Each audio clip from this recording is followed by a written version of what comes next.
नमस्कार, मैं डॉक्टर लोकेश शर्मा, अधिवक्ता जिला एवं सत्र न्यायालय बुलंदशहर, पुणे उपस्थित हूँ नवीन ज्ञानवर्धक विषय के साथ, जिसमें आज हम चर्चा करेंगे या आज हम सीखेंगे 138 एनआई एक्ट नेगोशिएबल इंस्ट्रूमेंट के भाग 5 के रूप में कुछ बिंदुओं पर विशेष जो तकनीकी बिंदु हैं, जो टेक्निकल बिंदु हैं, उनके विषय में क्या क्या हमारा विधान कहता है।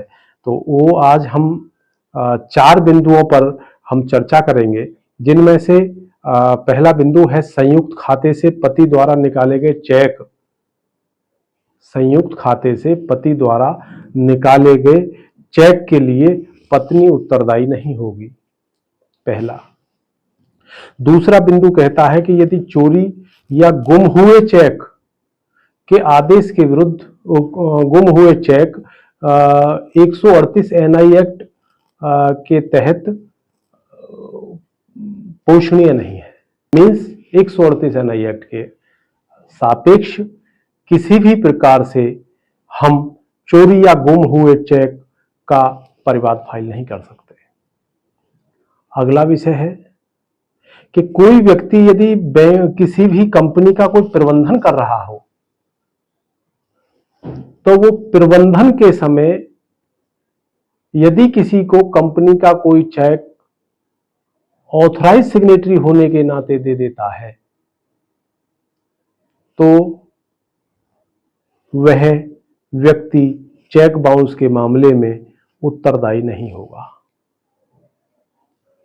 और अगला बिंदु है कि सेक्शन 143A में पारित आदेश के विरुद्ध 397 सीआरपीसी पोषणीय है।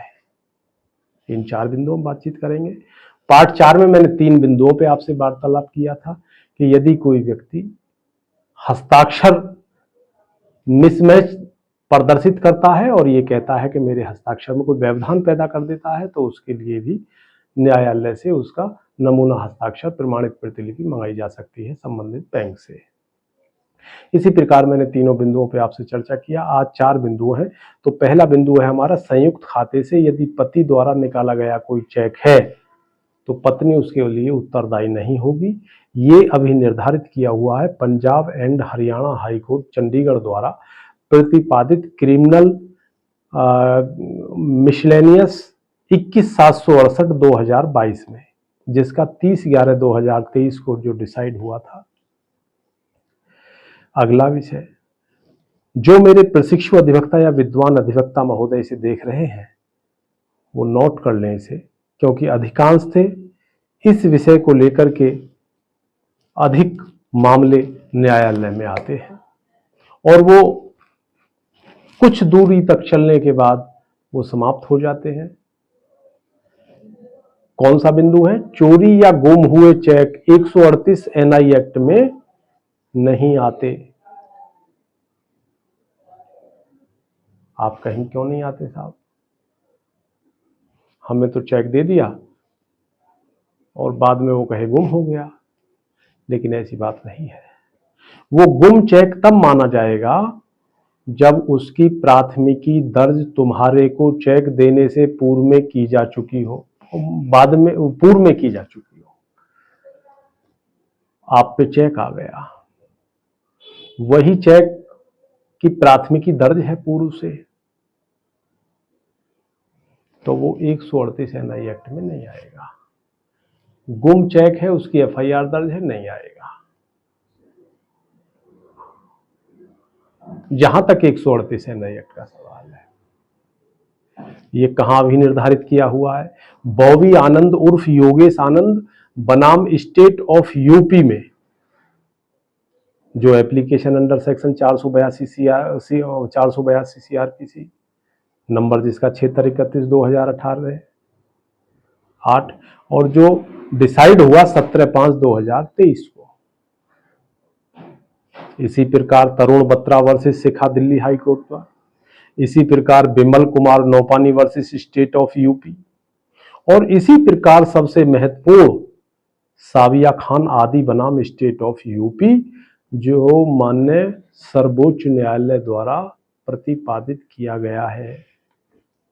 तो ऐसी बहुत सी अनेक और भी बहुत सारी रूलिंग्स हैं, बहुत सारे विधान हैं ऐसे कि जो गुम या चोरी हुए चेक 138 एनआई एक्ट की श्रेणी में नहीं आएंगे। इसी प्रकार केवल इसलिए कि कोई व्यक्ति कंपनी के मामलों का प्रबंधन कर रहा है और वो 138 एनआई एक्ट चेक बाउंस के मामले में उत्तरदायी होगा, इम्पॉसिबल। सुप्रीम कोर्ट की एसएलपी है, सीवी थॉमस बनाम Miss Somani ceramics private limited, CV Thomas बनाम मैसर्स सोमानी क्रेमिक्स लिमिटेड, इसमें अभी निर्धारित किया हुआ है और इसका एसएलपी नंबर है 12/2020।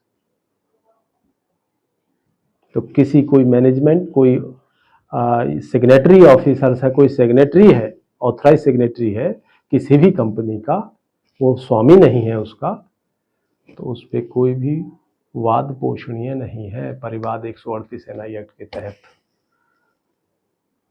और एक लास्ट मोमेंट पे मैं आपको बता दूं कि धारा 143A जो 20% कंपनसेशन वाला है, तो 143A का जो भी आदेश होगा उस आदेश के विरुद्ध वादी या प्रतिवादी सेक्शन 397 सीआरपीसी में परिशोधन या पुनरीक्षण और या रिवीजन इंग्लिश में कहते हैं उसे, जा सकते हैं जनपद न्यायालय में जिला न्यायाधीश महोदय के यहाँ। तो अर्थात ये कहा जा सकता है कि 138 एनआई एक्ट में कि सेक्शन 143A में सेक्शन 397 सीआरपीसी लाई करता है, अर्थात वो पोषणीय है। इसी प्रकार आज हमने चर्चा की इन 4 बिंदुओं पर। तो मेरा मानना है, मेरे प्रशिक्षु, मेरे विद्वान अधिवक्ता बंधु इससे लाभान्वित होंगे और वो अपने आप को माननीय न्यायालय में प्रतिष्ठापित करते हुए गौरवान्वित भी महसूस होंगे। तो ये जानकारी मैंने आपसे साझा की। इस साझी जानकारी के माध्यम से मेरे अधिवक्ता किसी भी केस को सरलता से, बहादुरी के साथ, समन्वयता के साथ, पारदर्शिता, प्रामाणिकता और पवित्रता के साथ फेस करेंगे, ऐसा मेरा मानना है। यदि किसी भी आम जनमानस को किसी भी बिंदु पर मुझसे वार्तालाप करनी है तो मेरा संपर्क सूत्र 9627374757 यहाँ अंकित है।